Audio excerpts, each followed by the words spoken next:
मौर्य काल।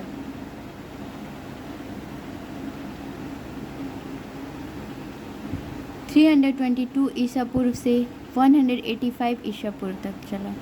प्राचीन भारत का समाजवादी युग।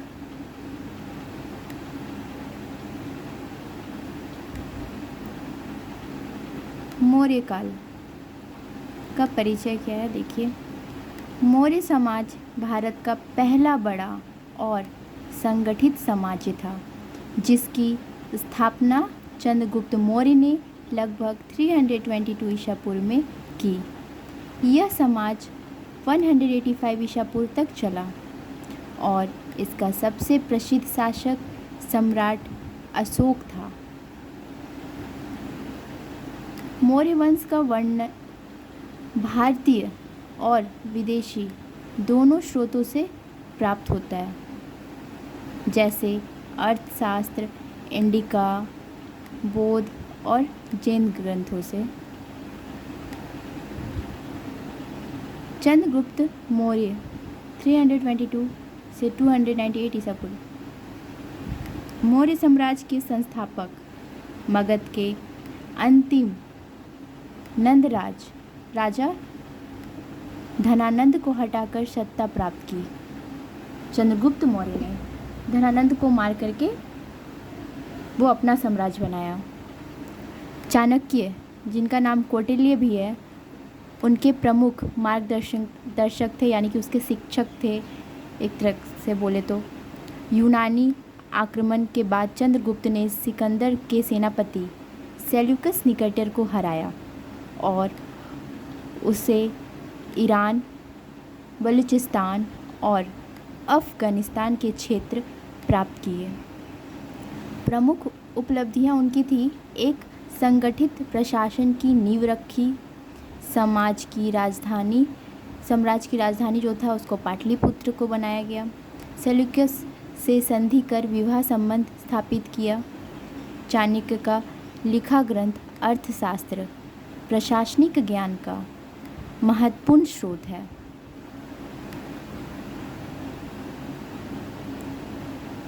बिंदुसार, चंद्रगुप्त का पुत्र,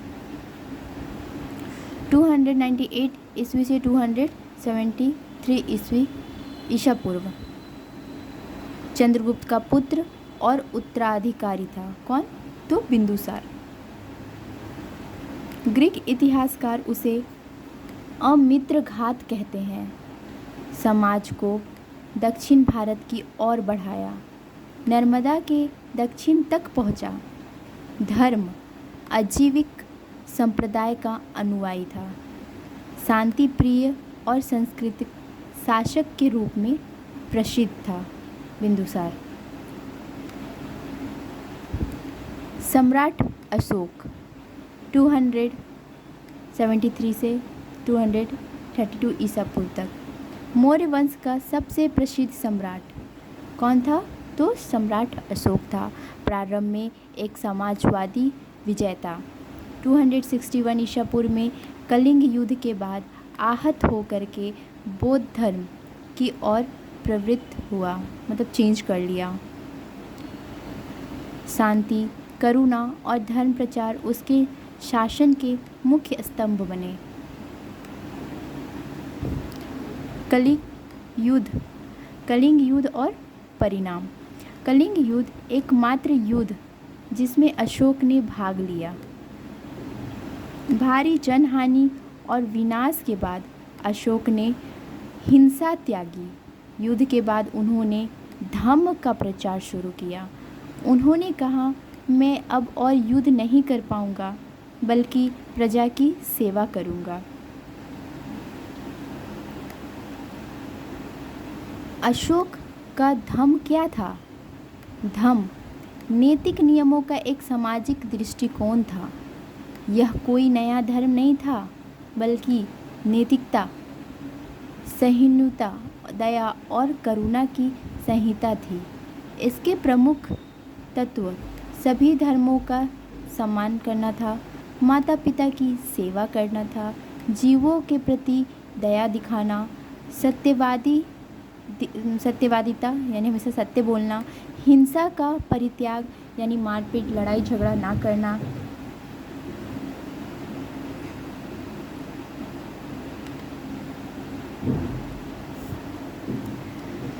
अशोक के शिलालेख और स्तंभ लेख।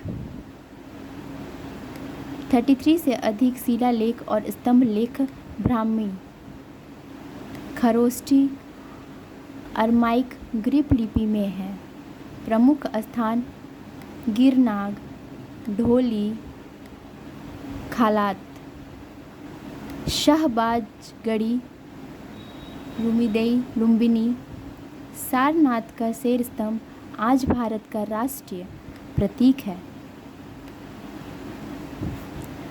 अशोक का प्रशासन केंद्रीकृत और संगठित प्रशासन, राजा स्वच्छ लेकिन प्रजा का पिता बनने की आकांक्षा, प्रमुख अधिकारी कौन? धम महामात्र, राजुक, ग्राम प्रशासन, युक्त संचालन अधिकारी, धर्म के प्रचार हेतु अधिकारी नियुक्त। अशोक द्वारा धर्म प्रचार, तृतीय बौद्ध संगीति, पाटलिपुत्र में अध्यक्ष मोगली पुत्तिस बौद्ध धर्म के प्रचार के लिए अपने पुत्र महेंद्र और पुत्री संघमित्रा को श्रीलंका भेजा था। अन्य देशों में प्रचार म्यांमार, अफगानिस्तान, थाईलैंड, चीन, यूनान, मिस्र। मौर्यकालीन प्रशासनिक ढांचा चाणक्य द्वारा प्रतिपादित अर्थशास्त्र के अनुसार राज्य का निर्माण कृषि, व्यापार, खनिज, वन, जल आदि पर।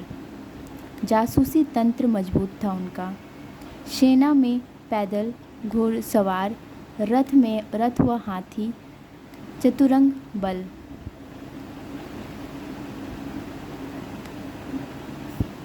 मौर्यकालीन अर्थव्यवस्था कृषि आधारित अर्थव्यवस्था था। सिंचाई, कृषि सुधार पर बल, कर प्रणाली सुव्यवस्थित, भूमि कर, व्यापार कर आदि।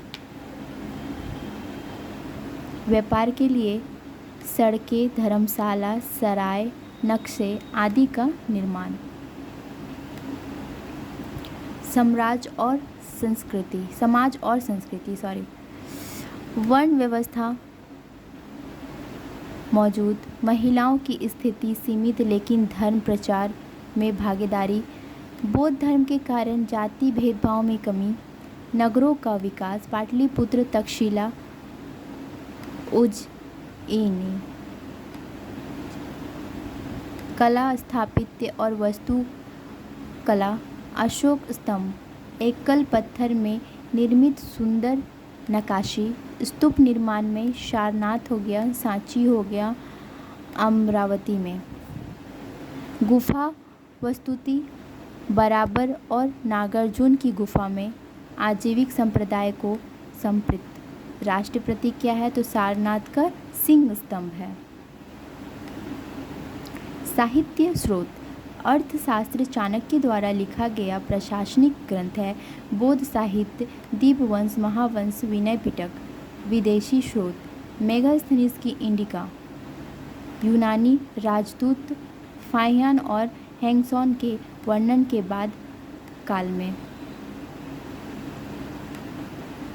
मौर्य साम्राज्य का पतन कैसे हुआ? तो अशोक के बाद कमजोर शासकों का आगमन हुआ, केंद्रीय नियंत्रण में गिरावट हो गया, ब्राह्मणों और क्षत्रिय की वापसी हो गई। 185 ईसा पूर्व में अंतिम मौर्य शासक बृहद की हत्या पुष्यमित्र शुंग ने कर दी थी। निष्कर्ष क्या है? तो मौर्य काल ने भारत को पहली बार एक राजनीतिक इकाई में संगठित किया। चंद्रगुप्त की राजनीति कुशलता और अशोक की नैतिकता ने भारतीय इतिहास पर अमिट छाप छोड़ी। यह काल प्रशासन, धर्म काल, वस्तु और साहित्य में स्वर्णिम युग में माना जाता है। स्वर्ण युग में। धन्यवाद।